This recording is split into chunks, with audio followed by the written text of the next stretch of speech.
Pour bien développer ce thème, je suis obligé de vous donner deux exemples dont celui d'un jeune menuisier grâce à qui, et bien entendu, avec beaucoup d'autres, un édifice connu de tous en Europe existe encore aujourd'hui.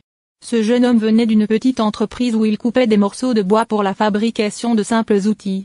Aujourd'hui, grâce à beaucoup d'autres et également grâce à lui, cet édifice qui s'était littéralement consumé ne s'est pas écroulé. Et il témoigne, à l'école, on m'avait dit que je n'allais jamais réussir dans la vie.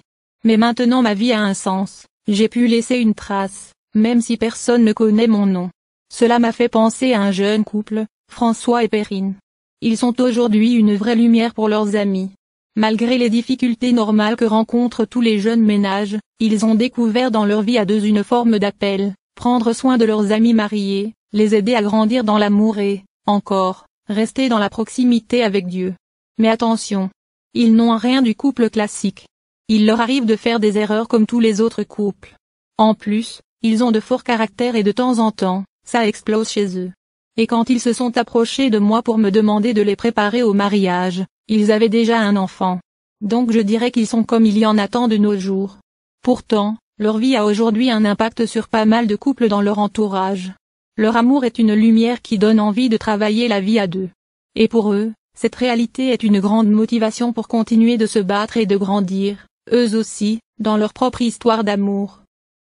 Sans doute, au moment de leur fiançailles, Jeannot et Pierrette ne s'imaginaient pas qu'un jour, leur vie de mariés allait être un signe vivant pour d'autres.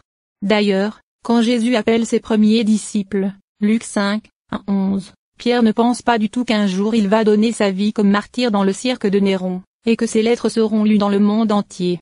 Surtout, il ne se doutait pas que sa fragilité d'un jour deviendrait un soulagement pour nous, et une preuve que nos fragilités ne sont aucun obstacle pour Dieu. Au contraire, c'est par elles qu'il fait du bien, à travers nous. Qu'est-ce qui rassemble Pierre, le petit menuisier et le jeune couple de Jeannot et Pierrette? Dans tous les cas, Dieu les a fait sortir d'une petite existence vers une vie plus grande. Il les a appelés à quelque chose de plus grand que tout ce qu'ils avaient imaginé. Quand Dieu nous appelle, ce n'est jamais pour nous priver de notre liberté, mais tout au contraire, pour que notre vie devienne plus grande, plus féconde. Dieu veut faire ressortir le meilleur de nous.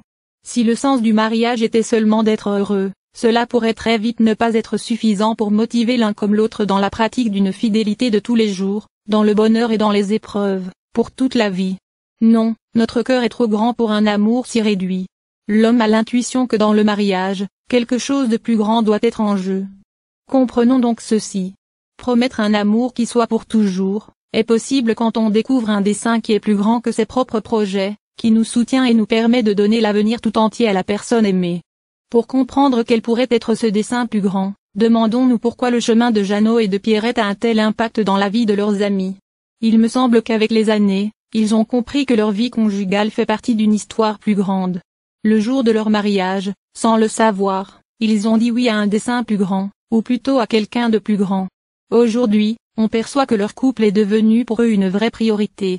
Ils sont déterminés, ils sont dédiés à aimer. Bien sûr, il leur arrive de chuter. Mais ils se remettent toujours debout. Et quand ça ne va plus, alors ils en parlent. Et s'ils aiment chacun leur job, leur amour est devenu vraiment plus important pour eux. La façon dont ils ont de se regarder, de parler de l'autre devant leurs amis, le temps que chacun prend pour l'autre pour soigner le couple. Ça fait du bien, ça donne envie de mieux aimer. Pourquoi leur témoignage nous touche tellement? Dans sa théologie du corps, nous comprenons que Dieu est amour et il est le Dieu de la famille. Ce qui nous amène à comprendre ceci. Lorsqu'un homme et une femme s'aiment ainsi, alors Dieu est présent. Voilà ce qui nous touche. Quand ils se donnent l'un à l'autre dans un don sincère de soi-même, dans un accueil généreux, malgré leurs imperfections et leurs chutes, alors les époux rendent Dieu présent sur la terre. Sans même le savoir, ils sont un signe de l'amour de Dieu. Leur relation d'amour devient ainsi une révélation et une réalisation de l'amour de Dieu. Et, plus un couple est conscient de cette fécondité débordante, plus son amour devient une véritable vocation. Cette prise de conscience, tout en étant une grande responsabilité pour un couple, peut aussi constituer une grande motivation de ne pas abandonner dans les moments difficiles, de continuer à construire son histoire d'amour à travers les moments de joie comme de fatigue. Quand, pour la première fois, les jeunes fiancés prennent conscience que leur amour est appelé à devenir un signe de l'amour de Dieu et une lumière pour les autres, alors le regard sur leur propre histoire d'amour change. Dans leurs yeux s'allume un feu d'aventure, Leur horizon de vie s'élargit, les petits problèmes commencent à être moins importants. À partir de ce moment, ils voient leur promesse de mariage comme un bouclier qui les aidera à rester fidèles à cette grande aventure, à ne jamais abandonner cette vocation qu'ils viennent à peine de découvrir. La décision de se marier et de fonder une famille doit être le fruit d'un discernement vocationnel. Ne voudriez-vous pas redécouvrir votre vie de couple dans la perspective d'une vocation? Ne voudriez-vous pas que le Seigneur vous dise à vous aussi: Mes amis, j'ai besoin de vous. J'ai soif que votre amour soit un vrai don de soi, pour que votre amour devienne un lieu où mon amour puisse continuer à être présent sur la terre. Et je voudrais que dans 50 ans, cet amour vrai existe encore sur la terre. Puis-je compter sur vous? C'est pourquoi je vous invite à ouvrir la Bible dans le livre de Luc, au chapitre 5. Quand Jésus veut parler aux foules, il choisit de monter dans une barque, d'où il pourra s'adresser à tous. Jésus est entré dans la barque de Jeannot et de Pierrette.